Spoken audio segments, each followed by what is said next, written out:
I have a great time with my life, and I want to share it. I love living. I think that's infectious. It's something that you can't fake. Greatness is not this wonderful, esoteric, elusive, God-like feature that only the special among us will ever taste. You know, it's something that truly exists in all of us. It's very simple. This is what I believe, and I'm willing to die for it. Yeah. Period. It's that simple. I know who I am, and I know what I believe. I know who I am, I know what I believe. That's all I need to know. And that's all I need to know. So from there, you do what you need to do. Yeah. You know, and I think what happens is we make the situation more complex than it has to be. Because we're looking for complexity. There's got to be something complex to understand. It can't be that easy. No. We didn't grow up with the sense that where we were was where we were going to be. You know, we grew up with the sense that where we were almost didn't matter because we were becoming right. Something greater.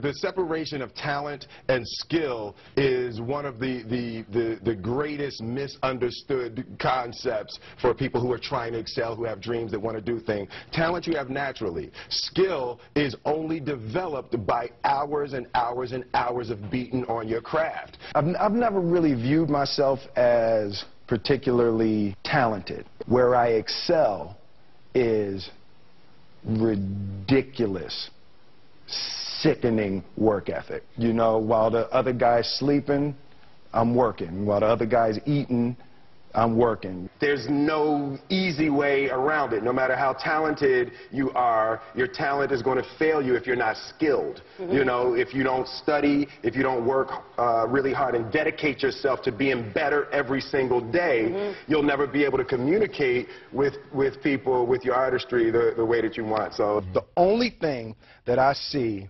that is distinctly different about me is I'm not afraid to die on a treadmill. You might have more talent than me, you might be smarter than me, but if we get on the treadmill together, right, there's two things. You're getting off first, or I'm going to die. It's really that simple. One summer, his dad tore down a brick wall on the front of his business and told 12-year-old Will and his 9-year-old brother to rebuild it, a job they said was impossible. It took them 1.5 years, but they did it. And he said, now don't you ever tell me it's something that you can't do. You don't try to build a wall. You don't set out to build a wall. You don't say, I'm going to build the biggest, baddest, greatest wall that's ever been built. You don't start there. You say, I'm going to lay this brick as perfectly as a brick can be laid. Yeah. And you do that every single day. And soon you have a wall. And soon you have a wall. You know, it's an idea that my grandmother always had, that if you're going to be here, then there's a necessity to make a difference. She always instilled the responsibility, the spiritual responsibility that you have to make every group you come in contact with better. I want to do good. Yeah. I want the world to be better because I was here. I want my life, I want my work, my family, I want it to mean something. And it's like, if you are not making someone else's life better, then you're wasting your time. You know, like your life will become better by making other lives better. I want to represent an idea. I want to represent possibilities. I want to represent the idea that you really can make what you want. One of my favorite books is The Alchemist, Paulo Coelho, and I just believe that. I believe that I can create whatever I want to create. The first step before anybody else in the world believes it is you have to believe it. There's no reason to have a plan B because it distracts from plan A.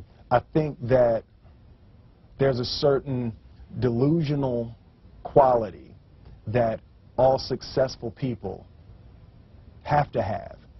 You have to believe that something different than what has happened for the last 50 million years of history. You have to believe that something different can happen. Confucius said, he who says he can and he who says he can't are both usually right.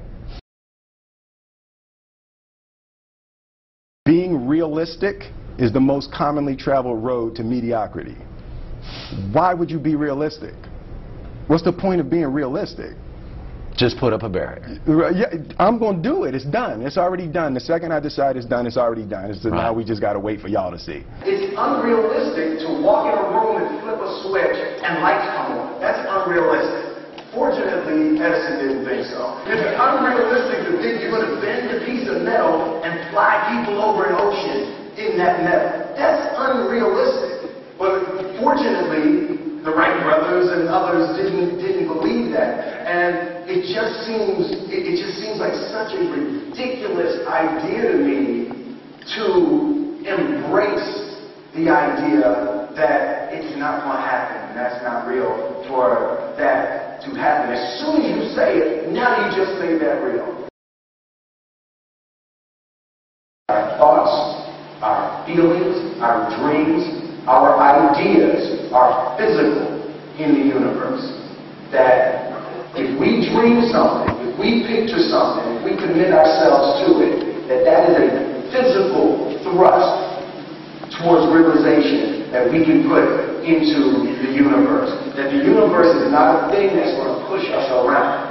That the world and people and situations are not something that are going to push us around. That we are going to bend the universe and command and demand that the universe become what we want it to be. I study the patterns of the universe. There's a redemptive power that making a choice has, you know, rather than feeling like you're at effect to all the things that are happening. Make a choice, right? You just decide what it's going to be, who you're going to be, how you're going to do it. Just decide. And then from that point, the universe is going to get out your way. It's like it's water. It wants to move and go around stuff, you know. You know, there's a flow of the universe that I've grown to know just how to go with it. I realized that to have the level of success that I want to have, it's difficult to spread it out and do multiple things. It takes such a desperate, obsessive focus. You really got to focus with all of your fiber and all of your heart and all of your creativity. I'm motivated by fear. Fear. You know? Fear of what? Fear of fear.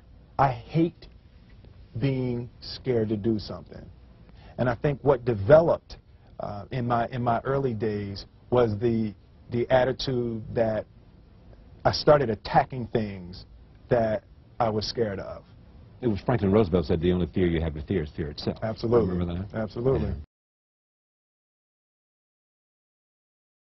You can't be scared to die for the truth.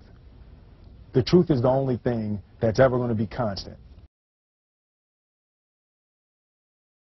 Don't ever let somebody tell you you can't do something. Not even me. All right? You got a dream, you got to protect it. People can't do something themselves. They want to tell you you can't do it.